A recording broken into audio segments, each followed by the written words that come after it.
Oh yeah, we are cracking our drinks open, ladies and gentlemen. Time to celebrate. Cheers, Joey. Oh yeah, it is time to celebrate, ladies and gentlemen. All right. Boys and girls, welcome to the live stream for the Spatial Audio Calibration Toolkit update. So one thing I want to say is for those who are watching this later, this is from a live stream. So we're kind of just going with the flow. Some people are like, oh, this is too long. This is all just marketing. You know, I know a lot of people just are used to like get to the point, but this is a live stream. So we may answer some questions here, you know, from the chat later on. So yeah, just know that. And we'll make timestamps so you can skip to the parts that are relevant to what you're interested in. So yeah, been working. We've been working, right, Chana? I think the working is just been nonstop. Actually, Yeah, the work is just continuing to go on, and the work we're constantly doing more work for you guys. So I'm very excited of what we've been able to accomplish here, and I'm trying to get my two chat screens over here. Yeah. So how are you happy with the response so far, and number of people who purchased it? I mean, for me, I was surprised when you told me. I'm like, whoa, that's a lot of people. Yeah, no, I am very surprised about I'm surprised. I'm also not surprised. Yeah, I hear you on that. Like what's up, fellas? Keeping up with the Joneses. He called me yesterday. Oh, he called me. I have my 800 number rings, and he's like who's this? I'm like, this is Chana. I'm like, oh, it's my 800 number, so I don't know if it's a client. I don't know if it's somebody from YouTube, whatever. Hi, this is Chana. How can I help you? He's like, Chana? His voice is like, Chana, this is Tristan Jones. And I'm like, oh, hi, what's up? And he's like, dude, somebody's been trolling me. And they were like, hey, okay, let's get on a call. And they get on. He gave Tristan my number. Oh, that's the weirdest thing. Yeah. Anyway, so let's get to the updates. Let's get to the update. We have a lot to talk about, so let's get to it. Yes. What do you want to talk about first? How about just all of the changes that have been made? What are you doing? I'm getting my laptop so I can show you. So do some screen sharing. Over here. So how many in total? How many tracks did you add? So we told you guys that we launched this and we wanted to do it as quickly as possible. We set a date, and we also said that we would update things, and that's what this is all about. And that's the great thing about a digital download. We can make changes, we can update stuff, and you will get that update. Now, with the physical disc, that is we're estimating February, right? So with that physical disc, late February-ish, we'll see what happens with everything else going on. Yeah. Once that launches, right? Once that gets sent out, there's no updates to it, right? So we had to make sure that this is as good as we could possibly make it. And that doesn't mean perfect, right? I think that if you gave us 2 years to work on this, we'd find stuff to update and fix 2 years from now. So it's just how things go, right? People like an artist, you tell them, hey, take away his paintbrush because they'll always be over there. The song is never finished. The painting is never finished. You just stop working on it, right? Yeah. So unfortunately for us, I don't think this is something we can actually stop working on because there's just more and more things. So let me get my other computer. Yeah. While you're doing that, I think what you're saying is true. Like at a certain point, though, with a disc, we have to stop because it's what it is. But if you've pre-ordered, you get the digital version and you get the physical disc when that's ready to ship. So yeah. I'm sorry. I'm getting things together here. Okay. So I think a lot of people were also asking why the digital version is the same price as the physical version, which also includes the digital one. And that's just because folks who were international, they wanted to pre-order, but the shipping cost was really high. And so they're like, I don't really need the physical disc. I only want the digital version. So how do I get this without paying for the shipping costs? Because the shipping costs are calculated automatically. So by making a digital version specifically for them or whoever, if you don't care to have the physical version, that's a route also, but it is still the same price. So some people are like, why? That doesn't make any sense. That's the reason. Yeah. So basically right now it's on special, and the special will end January 31st. Okay. January 31st. Right? Yes. The pre-order ends January 31st, 2023, obviously. And basically the idea is it's now going to go up to $150 if you want the physical disc and the digital. Okay. So if you want both, pre-order is probably when to do it. So you got until the end of the month to do that. And basically how it goes is like this, like the Spatial Audio Calibration Toolkit is $100. Whether it's physical or digital, it's $100. That's it. That's all. And For the pre-order. Yeah, and the that's just the thing, right? Okay. The pre-order is on special. So as soon as February comes around, the package for the pre-order, which is the disc and the digital, that goes to $150. So if you want to wait, sure, I don't mind, and pay $150 next month. Totally cool. I'm totally cool with that. But if you want to save yourself $50, get on the pre-order right now. Spatialcd.com. I think it's isn't it? I think we linked it down below in the description for both of our channels. Yes, it is spatialcd.com. I see that on both YouTube channels. So let's get into. We started off with 120 files, 120. I call them my little Atmos movies, right? Because that's kind of what it is, right? Little Atmos movies. I'm going to do screen share, and I'm just going to highlight a few of the things that we have got going on. All right, so here I am. And these are the M2TS files that I'll be able to play on my Mac here. And in the callout section, this is very basic. You guys know what this is. It's pretty much just, going through your speakers, right? It'll start off with the left, and then it'll go into the center, and it'll move into your height channels, and you're going to hear my voice. I know I'm a very vain person. It's all my voice. But anyway, if you have 6 height channels, not a problem. I'll load up this 716 call out here. So you guys get an idea that there is also a visual representation. So you're not just like flying blind. Is it just playing it in VLC? Where are you, VLC? Yeah, I don't know. Yeah, here it's playing. I'm sharing. I'm actually storing some of these comments so we can answer them later. So just let you guys know I am paying attention to the chat here. Fantastic. So yeah, so we've got where's that middle height? I'm sure it'll play a middle height right there. Yep. And then I know for a lot of you people that have larger systems, we go all the way up to 916. Now, somebody was saying that the disc isn't even mastered properly. I know that's not possible. Like if you look right here, we've got the Dolby Atmos renderer. We've got every single channel 916. There's that front wide right. Ooh, how'd we do that? Right? Everything has its own channel.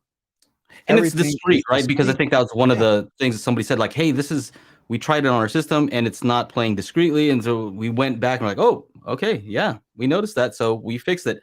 And so we are listening. It was a stereo shop somewhere in Illinois, somebody named Ken. Yeah, thank you. So thank you, Ken. Fix those things up. So yeah, we've got the call out section. Okay, polarity test. I really love this one. Excuse me. The polarity test is great, right? Basically, what we have is your left speaker is our reference, and the left speaker is going to be compared with now the center. We're going to play pink noise in phase, out of phase, back to in phase, back out of phase, so you guys can actually hear, is everything wired correctly, right? Yeah. And if it's in phase, everything's going to sound louder. If it's out of phase, it'll sound quieter, right? All right, there we go. Now, here is the big one. The big daddy. This is the thing that Joe and I took a lot of time on, made custom tones. Joe made the custom tones, and we added my voice into it. And basically what this is, the timing section number 5. This is a new section completely. Brand new. So I revised a bunch of files in the previous sections. We had 12 sections before. Now we have 13. Number 5, timing section. I think this is revolutionary. You can time align your entire system without a microphone. And it's very ingenious. You want to talk about how you figured that one out, Yeah, Joe? yeah. So the thing is that humans are pretty good at hearing timing differences. So certain things we're not so good at, but timing we're really good at. I mean, Chana's a DJ, he has to beat match, right? When the beat matches, it just locks in. When it's a little bit off, it's a little bit off, right? But when it's locked in and you hear a single sound. And the same thing goes for time aligning speakers. You know, right now we use a single mic, and I think that does a pretty good job in a single location. But everybody knows that if you move that mic slightly, that's why you have to do so many different measurements when you're doing a calibration. It asks you move it here, right? Different locations. But the timing reference is always one specific, one spot only, right? One sound coming The problem together. is that we have two ears. And so we're actually processing that sound binaurally. There's a head related transfer function, and all this stuff is happening. And what we perceive as having the same exact sound might not be exactly the same. It could be. But I took a more pragmatic approach, which is more like, well, if what's important is how you perceive it, is there a way that we can make the sound so you can just perceive the timing differences? And so I think that there is. If anybody's ever played, a song, let's say on an iPad and on your computer and on your phone and tried to align them, again, when they lock in. You just hear it like synchronized, right? And the same thing happens when you're time aligning these speakers. Now, what I've done is I've created custom tones where I wanted to make sure that I had it enough frequencies, low enough frequencies so it would activate the subwoofer, and high enough frequencies so it would activate your mid-range of your main speakers. So it starts, I think I have to look at it, but I think it starts pretty low, maybe around 50 hertz, something like that. 50 hertz, maybe even lower than that. And basically, there's two tones that you hear, and they're in succession. So you have one that's like 50, 80, 100, all the way up to 1 kilohertz. And so it's playing all these tones at the same exact time. Now, there's a second tone that happens, and it's going doot, doot, doot, doot, doot, doot, like one right after the other, kind of like a metronome. And the other tone is the same range, general range, but different frequencies. So they sound different, right? So you can hear these two sounds, and then after about 8 to 10 of them, Chana says 1. And it goes doot, doot, doot, doot, doot, doot, 2. Doot, doot, doot, right? So it's going through this all the way up to, I think it's 2 minutes worth for each speaker or each pair of speakers. So left is your reference speaker, and then we do left and center, and then we do left and right. Then we do left and wide, right, wide, and so on, all the way to the height speakers and everything. And so the thing is, it's amazing that you can hear the sound snap into place, right? And the only thing that's tough about this is that if your AVR is like a Denon or Marantz or some of these other ones, it's kind of tough to adjust the delays on there, because you have to adjust the delay and then pop back out, and then it applies it. So there's a delay to adding the delay. On some systems, it might be a little bit easier. I would recommend using maybe a web interface or the app. If you download the app, it might be a little bit easier to kind of dial that in. But what I've found is once you do that for each speaker, then we have this final test tone or this final timing reference, which plays all of them at the same time. So imagine all the speakers playing the same kind of metronome thing at the same time. It should sound like one cohesive system. If for some reason it sounds like doo-doo, doo-doo, doo-doo, like, right, you hear like a little bit of a off, or you hear my voice say 1-1 or 2-2, right? Then it's not. Then it's off. It's got so that's why we had tones and then human voice. This is the final check. And what's interesting is I actually played this after I ran Dirac on my Pioneer here, and I was just like, oh, everything's in time. So everything is time aligned, right? So this is one of the best ways for you guys to actually check your system after you've done auto calibration. And here's one of the testimonials from let's see, who is it? Boom. Russell M. Thanks, guys. I pre-ordered. This will be a great tool to double check and confirm how well my system's auto calibration did, then make additional tweaks to optimize if necessary. And let me get you into a little bit of a story here. Let me go to that file Real quick, before you get to your story, that timing Okay. reference one can also be used to time align your subs. And so we made sure that the test tones, again, are low enough so it'll activate your subwoofers. So we want you to be able to use this test tone to blend your subs to your main speakers. That's a big problem for a lot of the 2-channel guys even, because they may not have all these, auto calibration. They might not even have that. And so if they can possibly add delay to match it with their subwoofer, then that's an awesome thing to be able to do. Also, if you have multiple subwoofers, we can only activate the LFE channel. So if you have 4 subs connected to your LFE, we can't activate each one individually. But what you can do is if you have a pre-out on your AVR, you can actually connect each sub to, let's say, left, right, or not left. Left is always referenced. So right, center, left surround, right surround, and then you can use those test tones to kind of time align the subwoofers to one another in that way. Mm-hmm. Yep. I hear, and this is the file that's playing right now, which is left and LFE. As you can see in the meters here, where my mouse is pointing, they're perfectly in time. And I think this is like the best thing that we could have added, and it kind of just happened like kind of last minute. So yeah, it's amazing. And what's interesting also, I want to add all these little things because I think when you're making it, you discover all these crazy new things, right? And one thing that I noticed is the metronome sounds like it would be the best thing because it's almost like an audible impulse response, right? Impulses meaning it's like boop, but sometimes they're so fast, it's not, those are made for a microphone. It's not made for a human to perceive. So we had to make it so you could perceive it, but they all start at the same time, right? So like we're doing it digitally in software, and we're able to see that they're perfectly time aligned. And the interesting thing is that is pretty good when you hear the metronome sound, but your voice, something about the human voice that we just lock into, that really, and we'll get to that later, why that's useful to hear the voice, but I think that's important. And the other reason for the counting, if anybody wants to know, we count because, he says 1, 2, 3, because you could be time aligned, but you could be on totally in the wrong count. Yes. Right? I mean that you could be way off, but on beat. Right. So we wanted to make sure it says 1 and 1 and 2 and 2 together. 2 and 2. So that we're in the exact same phrase, right? And if you're wondering where you adjust your delays, it's in the distances. So when you go into your AVR settings or speaker settings, it's the distance that determines the delay. So if if you're playing the left and the right wide.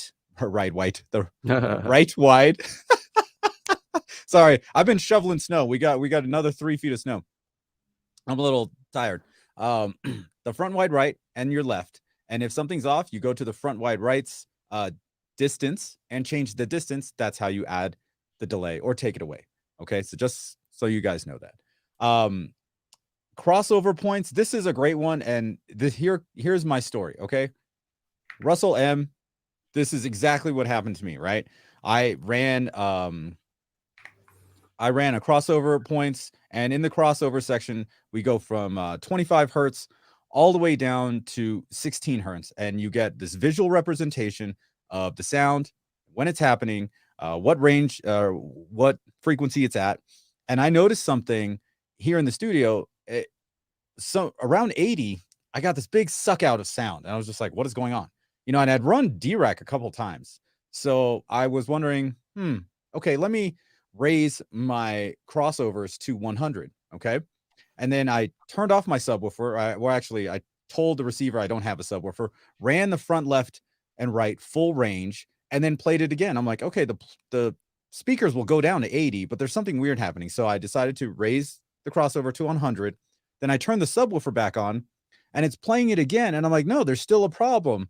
And I went around and looked behind my subwoofer, and it's one of the SVS, was it Pro PB1000 Pro. And it has an app, right? No like dials or switches on the back, which is what I'm used to. And you know what? Me being a dumbass, didn't actually download the app and check it out. I didn't even have it set to LFE on the subwoofer. It was set to 60 hertz. So that's why there was this big suck out at 80. I'm like, what's going on? Why am I not getting any sound? So this is exactly what Russell was talking about. this is a great way to double check and confirm how well the system auto calibration did, and make any additional tweaks to optimize if necessary. And I ran Dirac, and I thought it sounded great for months. Yeah, you were happy with it months. Yeah, for months. Like how many of you out there have played one of the? Well, you guys, if at some point in time, will play one of these files and be like, "Oh my gosh, something's wrong," and you'll hear it. Those are the best moments. You're like, I was already enjoying it. This thing was messed up this whole time, and wow. Now it's better. Now it's even better. I'm like, oh crap! Now I really don't want to watch anything in my living room. I want to watch everything in here. So, Russell, thank you for that's something Dirac could not have fixed, though. No, right? Because it was my Dirac, it was my error. It was my error. And it's on the SBS subwoofer itself. So there's nothing on the AVR for it to change, right? Yeah. Real quick, let me show something real quick, because we will talk about this later also. Yep. Share screen. Let's do this window here. So this is our full guide. So it is 22 pages, and I wrote this all up, and it's a way for you guys to kind of like use this toolkit and ways that I would recommend using it. And so it's just a recommendation. I think that a lot of people are going to find different ways to use this.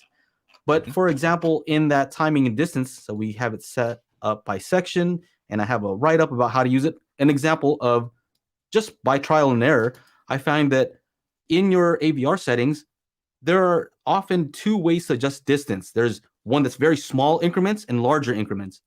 When you're doing distance, and if you're starting from scratch, let's say you didn't do any auto calibration, what I would recommend is do a distance measurement first, kind of get it close, and then start making the manual adjustments. But also set it to the larger setting and do like big distances first, and then cut it in half, and then cut that in half in the smaller ones, and then change it to the smaller increments, and then fine tune it. That's the best way to do it from what I've found. But yeah, I think we'll get into this a little more. I'll keep this up and kind of go through some of the sections here. I will be adding more photos also. So this is how to add the files to Plex so it looks a certain way. So we do want to make it easy to use. That was the whole point, is for folks who aren't into REW, or maybe they're not there yet, we want you to be able to we want to bridge the gap basically between somebody who's very into measurements and the person's like, I just listen. Okay, well, you can listen. See, that's Joe. He's really into measurements. I'm the one that just listens. See? Yeah. So we make a great team, this guy. It's not either or, right? But we just didn't have the tools before to be able to say, yeah, I'm going to just use my ears, because you might be listening to some music that you're used to, but who knows how that's recorded? Well, we know how this is recorded. Right. We made it. Yep. This is pink noise. This is exactly what it's supposed to sound like, and it sounds the same on every system, or supposed to sound the same on every system. And if it doesn't, those are adjustments you have to make. So kind of closing that circle of confusion, I think. Let me take this off the screen.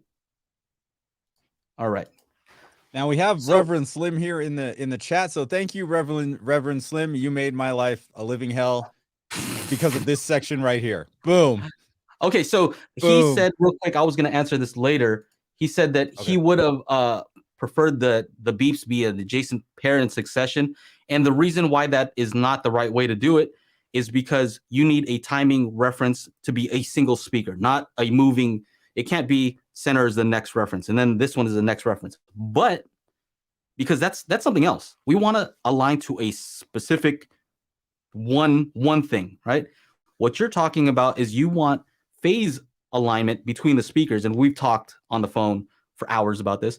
And he wants it so that it's a smooth pan from left speaker to the center to the right, and you'd think the time alignment is the same. Kind of is a little bit different. We need to have that reference. But there's time alignment, and then there's also phase alignment, and they're related. But sometimes you have to make a choice between the two, right? I think if you want good phase alignment, that's what this section here is for, and this is based on the recommendation from Reverend Slim, and he basically wanted pink noise from adjacent speakers. Is that this section or a different section? That's a different section. This is it. No, the phase alignment's different. But this is the adjacent pairs and the speaker pairs thing he was talking about. Oh yeah, center, front height, left, front height. Okay, so left and center, left and front height, left and height, front height. Oh no, is this always left? No. So look, oh wait, no, this is crossover points. My bad. Yeah, my bad. you're on Speaker crossover pairs. Here it is. There it is. That's I was like, this doesn't look like a whole lot. Look at this. Thanks, Jeremy. Quadrupled my workload here. Okay, because I had this one, front height left, front height right. I had this one, front left. Oh wait, no, I had front left, front right. And then I had these front wide left, front wide right, middle height left, middle height right. So I only had like a fraction of these things. Yeah. And then it was just left in a different one, but he wanted the one side, whatever was touching the speaker adjacent to it. So the one next to it. So if the center speaker, he wanted the one, going clockwise, let's just say. So he wanted to phase align center and right, and then right and right surround, or right wide if you have one. And then he wanted to phase align right and right, right front height. And so the only way to do that is we had to make all these new tracks. So yeah, we did it. Yeah. So thanks, Jeremy, for all the extra work, buddy. But hey, we knocked it out. And so instead of like, normally we'd have like 16 files in a section that has, for each 16 channels. This one's got 23. So I believe the timing one has a little off number. No, it also has 16, but the speaker pair section, this is for you, Jeremy. So enjoy. Yeah. There I hope somebody else finds a way to use it. It's there. I don't know why you would use it, but hey, I mean, you want to use it, cool. I made it. Let's go. So he was saying that when the phase is in line, it just kind of snaps into place. You hear a perfect image between the two speakers, and then you don't have to look at a measurement. You just hear it, and you're like, all right, something's happening here when it's on, and it's not there when it's off. So what else we got? All right. So then the other suggestion from you guys was in the torture test section. And I made this with pink noise, and you guys were like, hey, it was better when it was your voice moving around the room. So I left the pink noise and then added for diagonals for the heights. And then I'm telling you which speakers the voice is going through. But this is only for diagonals, because this one's very confusing to watch on the visual. So at least you get to know, oh, this is going from rear height left to front left. And now it's readjusting, and now we're going from front height left to front right, right? And it goes along through. And when it's really hard to notice when you're in this section here toward the end, when you're rear height right to front left. So it's moving all the way diagonally through the room. And if you see the meters here, there's a point when 10 speakers or 12 speakers are actually hitting at once. It's pretty awesome, actually.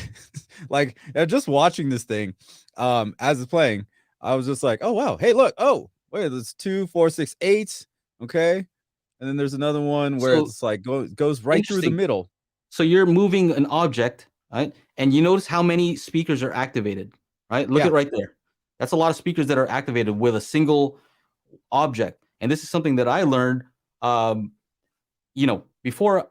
I used to think this was a VBAP. So VBAP is vector-based array panning, and that uses triplets, right? So 3 speakers, kind of like a kind of triangulates. And that's how that's supposed to work. That's from Dr. Via Pulke, and he developed that. And I thought that that's how Atmos worked. But right here, you can see it's not just 3 speakers. It's more than 3 speakers. 1, 2, 3, 4, 5, 6, 7, 8, 9, 10. Here, this is where it's 12. It's right above you, like right above you moving forward. And that's when all 12 speakers or signals to 12 discrete speakers are happening all at the same time. So I have yet to confirm with somebody at Dolby, but I believe that this is using something called LBAP, which is layer-based. This is very technical stuff, but again, this is these test tones and doing this whole thing helps us discover how this stuff is working. So a lot of these guys who claim to be experts and the authority on this stuff, if they're not from Dolby, if they didn't make this, a lot of times they're saying stuff And I'm seeing here from the test tones that it's not exactly lining up. So I don't have the answers. I just have a lot of questions, and this helps me come up with a lot of those questions, let's just say. Right. Right. After making this disc, I have more and more questions on what is the right speaker placement, and all that kind of crazy stuff. This one's called up and over. So basically we're just going, I'm moving an object, and this is a torture test. Look at where this is at. This is in the top middle of your room.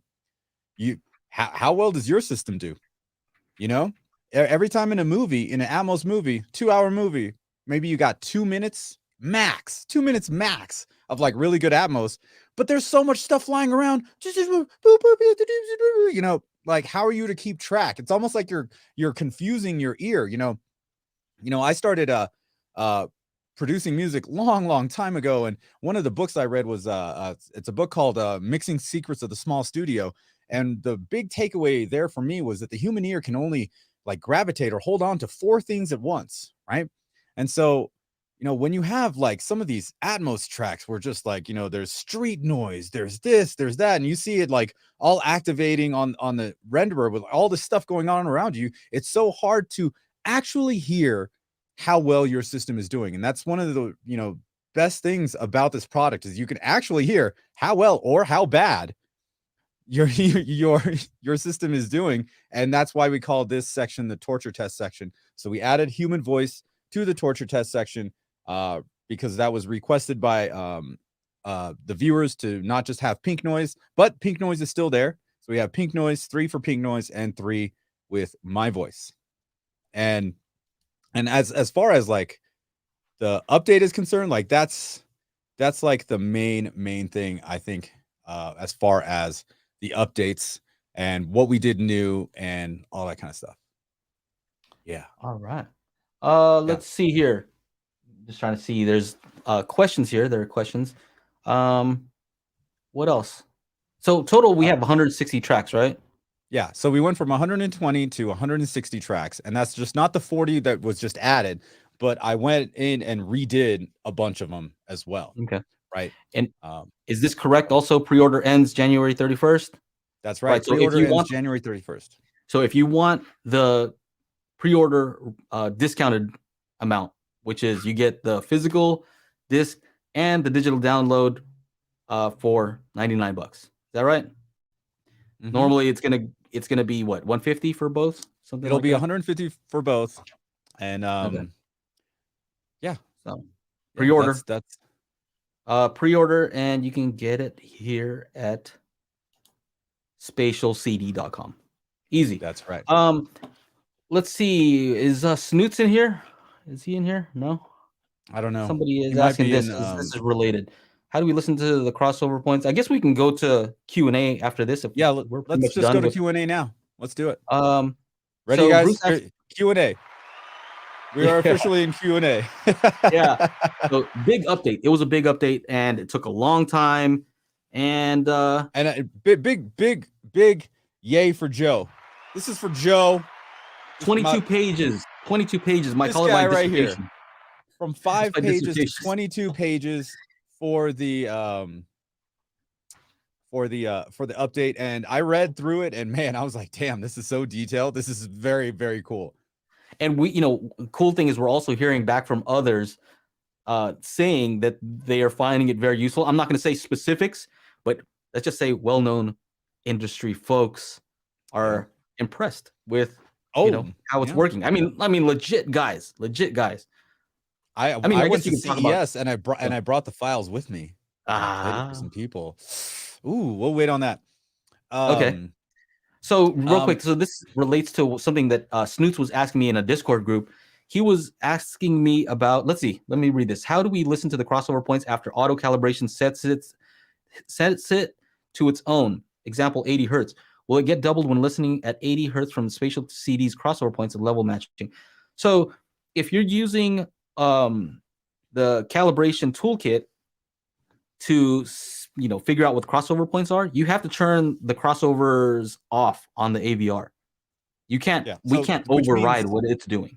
Yeah. So just turn your speakers to large, and turn off your subwoofer, or tell your AVR that you don't have a subwoofer, or to ensure you don't have a subwoofer working at the time, turn it off and then go in and say subwoofer no, or subwoofer change it from 1 to 0 or 4 to 0, whatever the case is. Yeah. And then set your speakers to large. And if you have like me in here, I only did it once because I have the exact same speaker 11 times. But a lot of you have, you know, maybe floor standards for your main left and right. You have an actual center channel that's horizontal. You have different speakers for your front wides, for your side surrounds, for your rear surrounds, and for your height channels. You got all different speakers.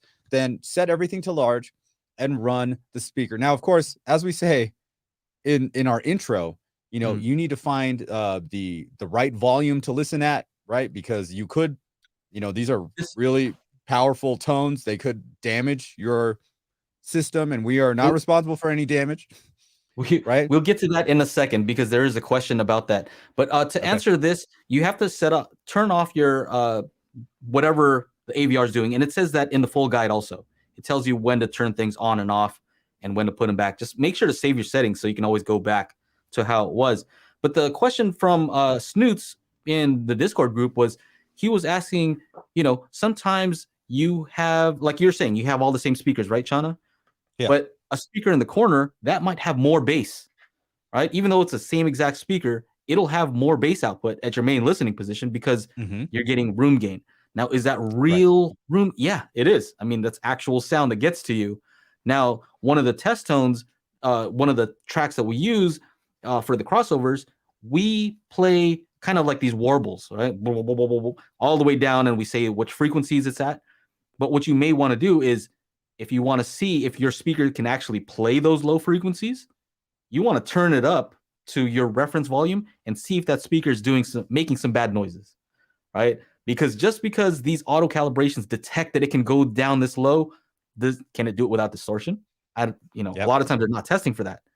No, and I can speak from experience. It's just physically, can it do it? It'll do it, but does it sound good when it does it? That's another question. And that's another reason why you want to double check. Play it at a loud volume. It doesn't know what volume. Maybe you listen at a low volume and it's totally fine. Go ahead and make it, let the speaker go that low. But if you listen loud and you hear that speaker trying to, little tiny speaker trying to play at 40 hertz, not going to be a good sound. So hopefully that answers his question. But to that other point that you made, this goes to Hollis. What's up? It's good to see you in here. He says, what about an electrical torture test? If all channels activate as well as my 4 subs, will it pop a circuit breaker? I think we do have something like that. And it's the very first track. What type of signal do you think might create the greatest spike? And this is interesting because at first, Chana had this test track in the beginning. He's like, make sure to not set your speaker, make sure to set your speakers at a volume that's comfortable, right?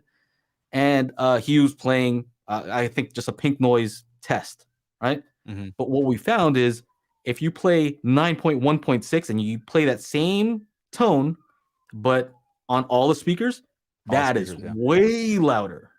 Super loud. Way louder. And so that's what we're doing. So he's playing 9.1.6 pink noise from all the speakers, including LFE, right? So all the sounds at once, it's as loud as your system is most likely to do. Right. Yeah. So maybe there's going to be a quick spike that somebody could possibly do, but pink noise, all channels. It's all frequencies, pink noise, but periodic pink noise, and all 9.1.6 channels all at the same time. It's a gradual, going up in the, what do you call it? In, it's just automatically going up. So you just sit there and you watch it, and it'll say max volume on the screen. And then from there, here, actually, if you really like, I'll play it right now. You won't be able to hear it, but so you get an idea of what it's actually. What happened to Joe? Where's Joe? Did I do something wrong? I was like, what happened to you? I don't know. I'm when this is a different computer. It doesn't. I don't know. I don't know what's happening. Screen share. Let's go over to here. Oh, let's go over here. All right. So this is the file that we're talking about. This is the welcome intro. It's me talking in the center channel. And then this is what happens, right? So it's going to slowly move up. As you can see, everything on the meters here are green. Now we're getting into the yellow. And then over here, it'll say max volume. So you turn up your volume to, once it says max volume, turn up your volume to a comfortable listening level. And then will you blow a circuit breaker or will your AVR clip? This will probably be the one to tell you to do that. Yeah. This is also a good test that shows, if you play a sound, when you add more speakers and more amplification, you get a doubling of perceived volume, right? Mm-hmm. But you multiply that out, and if you have a 9.1.6 system, wow, it gets loud really fast.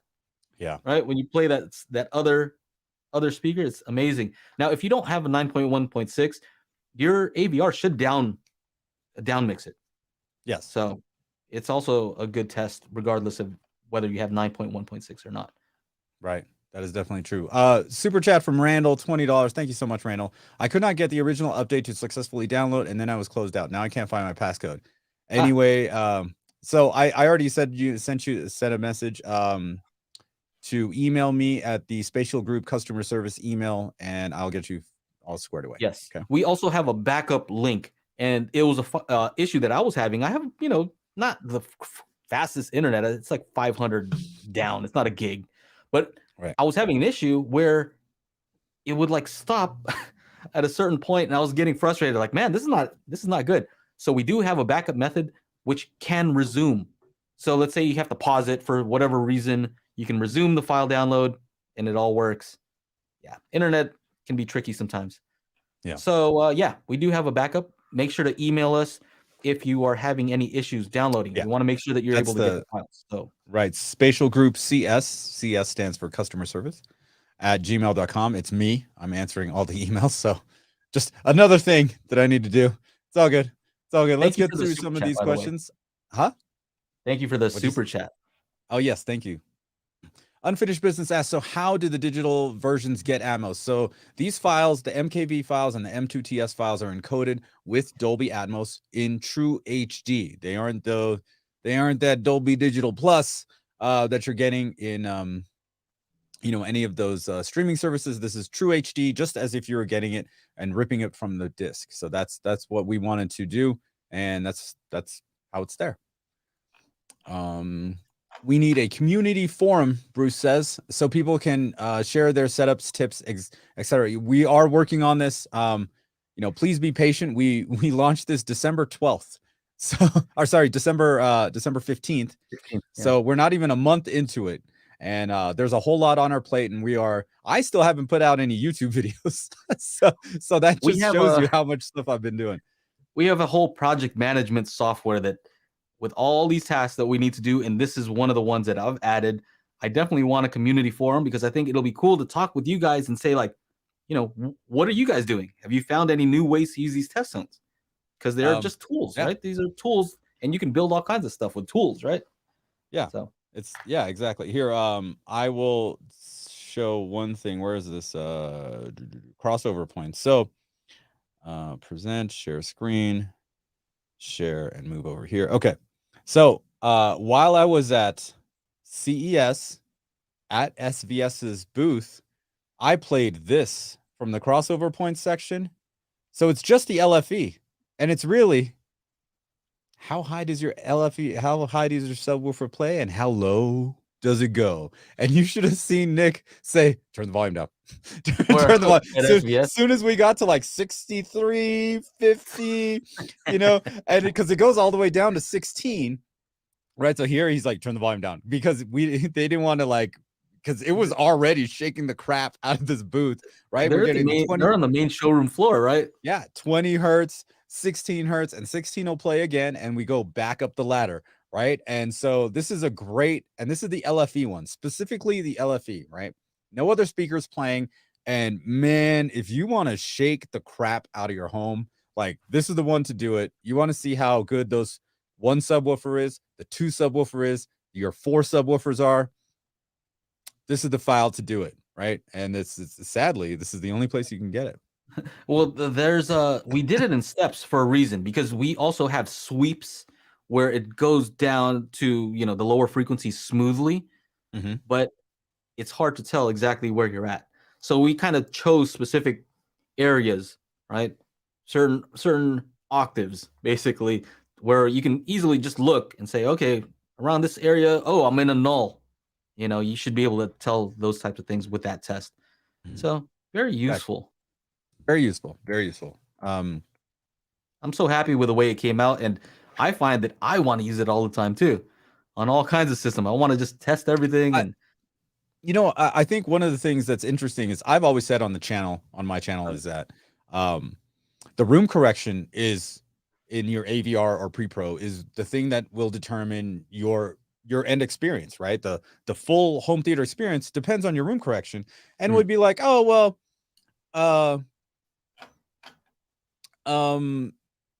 sorry, I saw a comment, I got thrown away. So like, I'd be like, I don't really want to use an Onkyo, because of Acu EQ.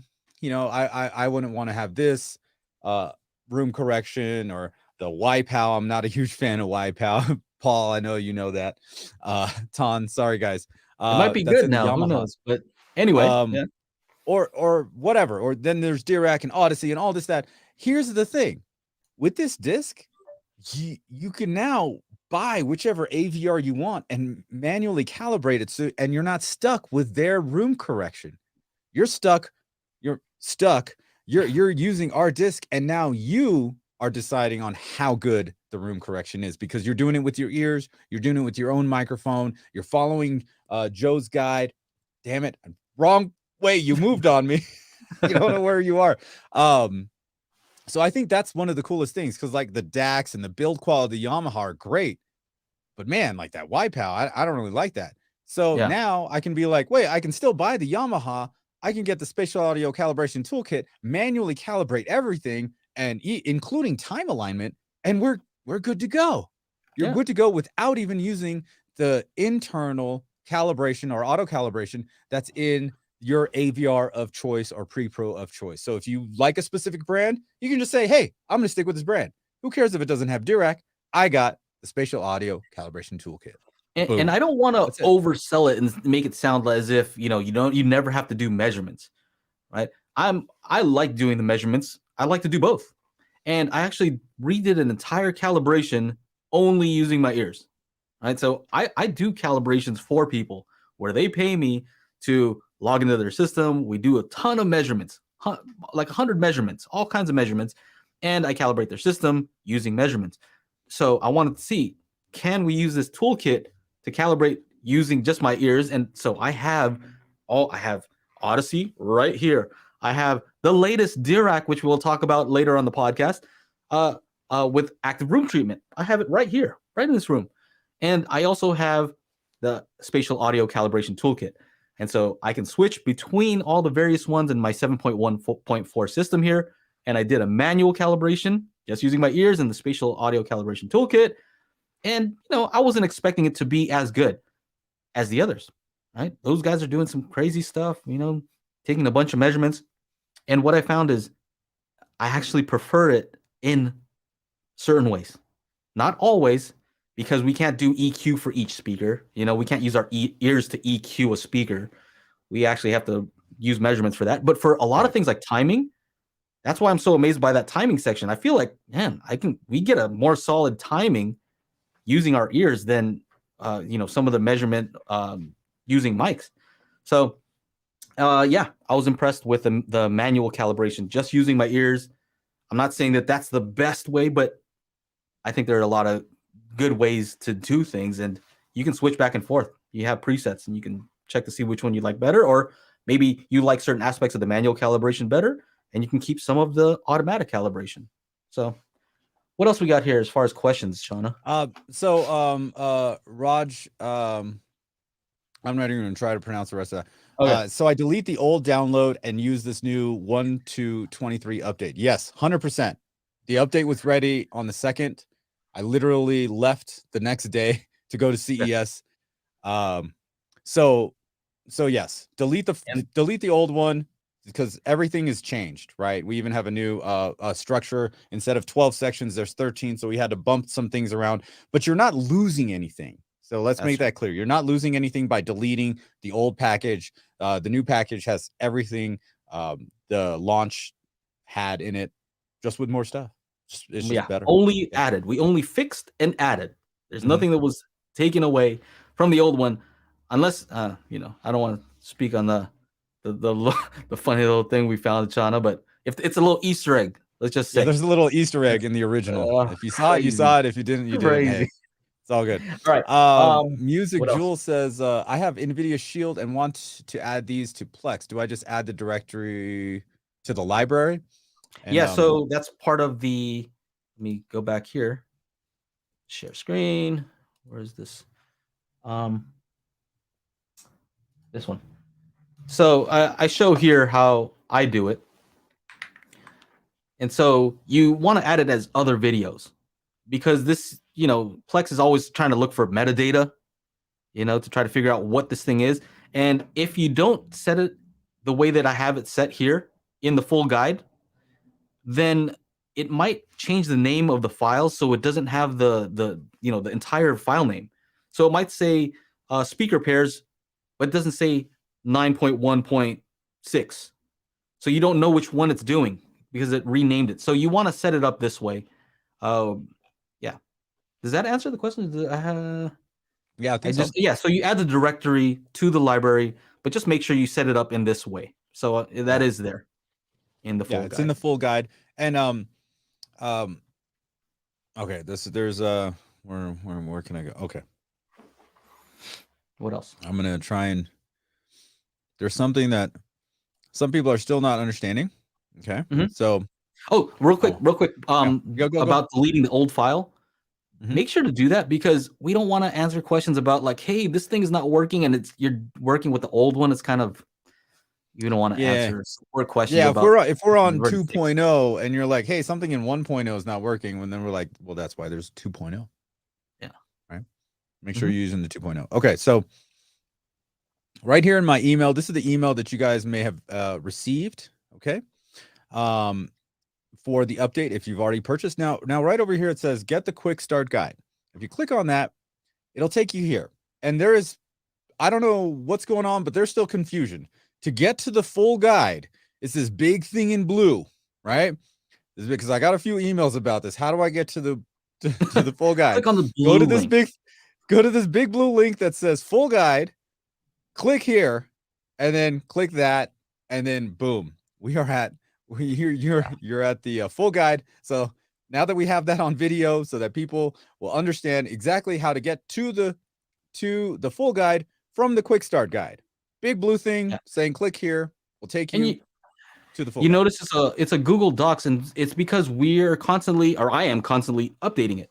So if we find new ways to use the toolkit, I'll go in there and update it. And on the quick start guide, I actually have a list of updates that we do. So he does. Yeah. He's got it. It's like at the bottom on the quick start guide. So yeah. Okay. So what else do we have here? Let's see. Do we have any guides on how to capture the sweeps in REW, or is a reference file play? That's a Joe question. Okay, so do we have any guides on how to capture? So it does say there in the full guide that you can actually record some of this stuff. So you can either take the measurement using REW, right, directly. So you play the calibration toolkit, play either a sweep, pink noise, whatever you want to record or capture, and you can take the measurement there. Or if you use your calibrated mic and you just record it, right? Yeah. Some people are saying, "Oh, you showed the password. Don't worry, we'll just change it. We'll update it. All good. Oh shit. All good." So, yeah, Chana, gotta be careful. So don't worry about that. We will we'll fix that. So yeah, basically you can also record it, and you can record the wave file and import the wave into REW, and it'll show you the measurement from that wave. So it's pretty amazing. You can import impulse responses that way, just by recording the right test tone. So we have the right test tone for you to record. Yeah. What else? I like this one. Will you be making a video to show how to actually use the demo disc to calibrate a system? All right, Jordan, this is the money question, bro. This is the money question. Joe, do you know why it's the money? Joe, do you know why it's the money question? Look, I'm facing you, aren't I? Right? Why is it? Is it right? Tell me. Okay. So I have a Denon, I have a Marantz, I have a Pioneer, I have an Anthem, I have an Arcam, and I have a Yamaha. So I guess, Jordan, the question is, which one should I make a full calibration video first? I have all of these brands here at the house. There's a stack of 3 of them right here on the ground. Yeah. So bad. So bad. So, yeah, I will definitely be making a video on how to do that. It just depends on, I mean, I have 7 AVR manufacturers here. So, yes, Larry, I do have a problem. Larry says I have a problem. So we can do some, I was telling Chano, it would be kind of cool if we did some like binaural comparisons. So you guys can kind of hear it, put on some headphones and hear the differences and maybe do some walkthroughs. I think they were asking about, you know, kind of like a tutorial. And so, yeah, that's one of our tasks to do. We have that on our wish list of things to do. Right. You know, there's only so much time in the day. I mean, I know one of the things with the Denon and Marantz, there's 2 presets. So I can run Odyssey and play like some movies and, you know, record that binaural sound. And then on preset 2, I can run full manual calibration with our toolkit and then play the same things. And we can get like a A/B, duopole and rank accordingly, they're saying. What is this? So JJ asks, do the height speakers need to match the set? Vocals aren't usually in the height channels, right? Yeah, usually they don't put vocals in the height channels directly, but it doesn't mean that vocals shouldn't be in the height channels. Because let's say if you're in a place that's echoey, let's say you're in a cave and you speak, should you hear sounds above you? Yeah, probably, right? So it depends on the situation, depends on the recording. But if it's a, you know, they're in a restaurant and, you know, they're talking real close like this, and it's a near field thing, yeah, you probably don't need stuff bouncing off the ceilings. You know, that's probably not what you're looking for. But that's on the creative side, right? But tonally, it would be best if all your speakers were tonally or timbre matched. That's the ideal situation. If all your speakers, like here, all my speakers are the same speakers, except for those 2. But all the speakers are the same. So that's going to be the best, whether it's for voice or not. It doesn't matter. That pink noise is what we're using, right? Which is playing all the frequencies. That also covers human voice. So what else do we have here? Let's just go down the line from the previous one. So how does this compare to those THX calibration discs? I've never heard those, but some people said that they were really good. The only problem is those they're hard to get a hold of. Yeah, and they also, I don't think they activated the height channels. No, right? That was way too. 7. That was way long ago. Yeah. Okay, so 7.1, and ours can go up to 9.1.6. Yep. Let's see here. I have a 5.1.2, and I will buy an Onkyo RZ50. Will I notice a jump in sound to 5.2.4? So this from Low Key. Nathan? Low Key. Basically, you're going to now experience a front to back movement in the height channels. That's the big thing, right? So is that a big jump in sound? I don't know. I mean, definitely with Atmos content, it's a hell of a lot cooler. Let's just put that out there. It's a lot cooler. But is it a jump in sound? I guess that depends on the content. And also it's depending on the way that it was mixed. So if they didn't mix it 100% to the height, and it's also using your ear level speakers, as we saw, it can activate multiple speakers at the same time. So it could activate a height speaker in the 5.2.2, but if it's also using your front left and your front right at the same time as the height, then you can kind of get some front to back sound. But that depends on the mixer. Right? If they mix it so it's 50%, right, Chana? You know about the 50% height. But if they put it all the way to the height, then there's not going to be any movement. Right? It's not going to automatically say, hey, you know what? I noticed you only have 2 height speakers. Let me use some of these ear level speakers for you. It doesn't do that. Yeah. Yeah. So scenes like in what is it, A Quiet Place, where there's like stomping on like the room on top of you, like that's literally all in the heights. So like if there's movement going duk, duk, duk, like footsteps going from the front to the back of the room, you won't hear that. You'll just hear the footsteps, but you won't notice that it's going front to back.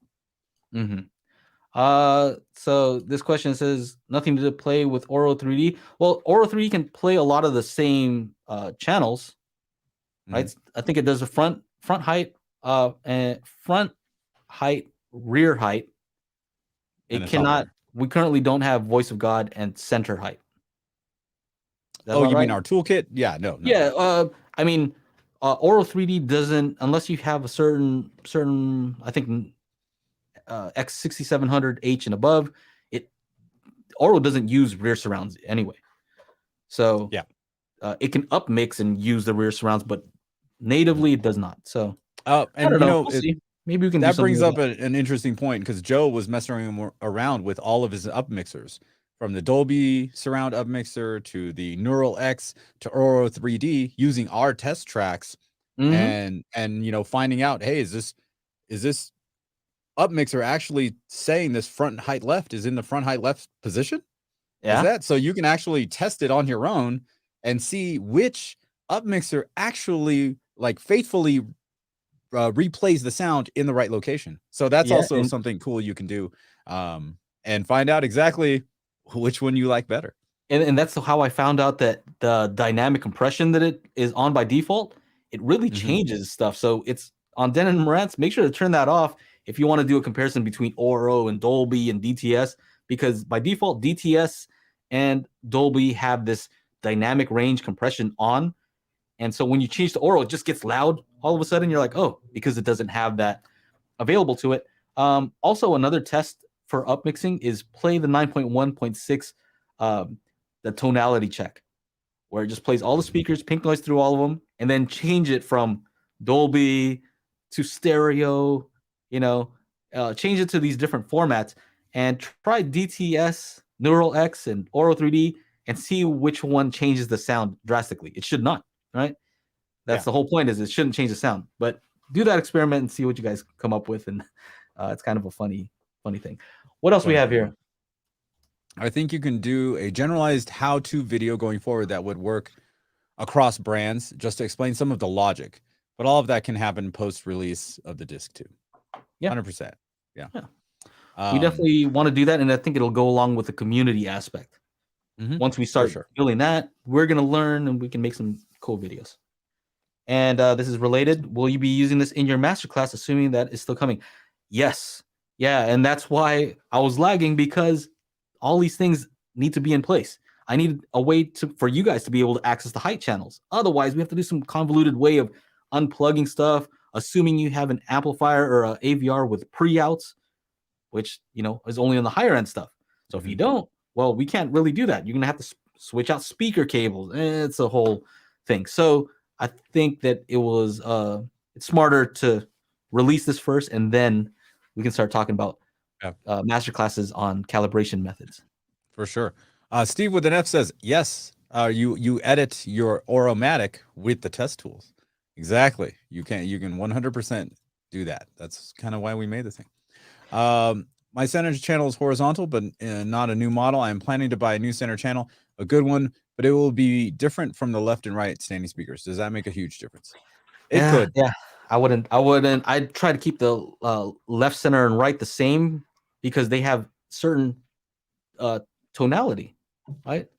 Like just how my voice sounds sound different signatures, from Chana's, really. and we can sing the same tone, we can sing the same thing, and you're gonna be able to tell my voice is my voice, Chana's voice is his voice, and the same thing kind of happens with speakers. That's why they call it voicing. So EQ can help with that, but our calibration toolkit can't do individual EQ per speaker. So even the ones that can, the auto calibrations that can, it still sounds different. Speakers have different dispersion characteristics, things like that make them sound different. So ideally, yes. Yeah, you should try to match them. Yeah. Same brand, at least. Model, range would be cool, but hey, things are different, everything's different. All right, that's all the questions that we had. I think that we starred. I think this probably, do you want to close it up? What are you feeling? Let me just see. Are there any other questions that I didn't get to? Snoots, yes, I answered your question earlier. So here's some other testimonials. Colby W says, you guys are absolutely the best. Thank you all so much for putting this calibration together. If I could buy twice, I would. Thank you both. Yeah, you don't need to do that. I mean, if you want to gift somebody, that would be good. Hey, that's on you. Rob P says, this was a great buy and well worth the price. So far, results have been better than my Dirac tinkering. So there you go. Thank you, Rob. Appreciate it. And yeah, the Dirac does give you a lot of flexibility, but if you don't know what you're doing, you might mess something up in there. So, it's one of those things. Let's see. What is this? I like to listen to Atmos music on Apple TV. Does that need a specific kind of calibration? I mean, it shouldn't, right? Once your system is calibrated, the source, depending on what source you're playing, I mean, yeah, you shouldn't have to change your system's calibration. But you may want to change the bass and treble controls. That's the final step. Maybe, in our whole calibration is bass and treble tone controls, which is just changing the tonality. That's the one thing that you should be able to just go in and change, to preference. Right. And that's the, and we have that in our, I think that's the section number 9, our tonality checks. Yeah. And we go in order on our, we set it up so that the things that you need first, we put up, first, and then you do all the tests. And then the final one is a tonality check. Yeah. So that's why, when you get the new update, 1 is our intro, 2 call outs to make sure everything is in the right place. Then you do your level matching per speaker, your polarity test to test and make sure everything's in phase. Then we get into timing. Then we go to crossovers. Then you can fine tune your speaker pairs. Then we get into the tonality balance, which is what Joe was talking about. Object panning. This object panning section, it's got a lot of stuff in here. And these 50% heights, these things will really test out your system. The torture test will also do the same. And then we get into sections 11, 12, and 13 are for those experienced calibrators, people in the business that actually need impulse responses, sweeps, and periodic pink noise through each channel in a 916. If you have anything less than a 916, you just use less. You just use the files you need, and that's pretty much it. Yeah. So the last 3 sections are specifically for somebody who's measuring, right? You can use them, but we designed them for somebody using a mic, an REW, or whatever RTA you like to use. I think that's it. That's all I got. Let me see anything else. I think we've covered pretty much everything. But yeah, that's all I got. I hope you guys buy the toolkit because I'm excited about it. I think it's really, I'm very proud of what we've made. So yeah, no, it definitely took a lot of time. It was not easy. I'm a shill for it, right? I'm a shill for our own toolkit. You're a shill for your own hard work. That doesn't sound. Yeah, I know, right? I'm biased. Exactly. There's a comment that just came in from John, and oh man, I was there at CES, and I tried. So you know what? I'm gonna save this story for the show on Daily Hi-Fi at 4:00, so in 2 hours. But yeah. It would be cool to use these on sound bars to see exactly where the sound is coming from, and if you get, since there's a visual representation, are you getting that sound? Is this sound bar that says it's 25.6.19? Does that actually translate? Yeah, we only have a 916 check, but let's see if 916 is good on something like that. So I think this might disrupt a few soundbar companies and might be like, oh hey, we need to make something better because now people are are able to actually double check what we're saying. Yes, yeah, there's some soundbar companies over there while Chana was at CES. I'm like, they don't want you to play that. I'll tell you right now, they don't want you to you're gonna be able to tell whether it's actually doing that rear height Is it supposed to? Is it sounding like it's from the rear height? Because if it doesn't, I gave the CEO of Nakamichi, who we met, I gave him a few files on a thumb drive. He said he'll check them out later. Yeah. Okay. So yeah, we'll see. I'm interested. It's an expensive. I want to know. I want to know. Well, we want to thank you guys for hanging out. For those of you that have purchased the Spatial Audio Calibration Toolkit, or commonly known as the SACT, that's right. We thank you. We worked very hard on this, and you know, I think we were. I think the last time I communicated with Joe and Angela was at like 1 a.m, and I was like, I need to get some sleep because we're getting pounded with snow, and I have a feeling there's going to be a big snow plow at 9 o'clock, and I'll have to move a bunch of cars and be in the 12-degree weather. So I had to get some rest. But we've been working diligently on the actual product when we did the launch 2 weeks ago or 3 weeks ago, and now with this update, like, this is something that's we think is really cool, and we've worked very hard on, and we hope everyone out there will like it. So don't forget to go to spatialcd.com, pick up the pre-order while it's still on sale. You have it till the end of January. And yeah, anything else you want to add, Joe? No, thank you to everybody who did support and who purchased it. And yeah, seems like you guys are enjoying it. So if you haven't purchased it already, I don't know. I don't know what you're waiting for. Because, if you have any questions, let us know in the comments when you're, if you're watching on the replay. And then, of course, for all of our daily hi-fi regulars, we'll see you guys in a couple of hours. All right. See ya. Have a good one. See you soon.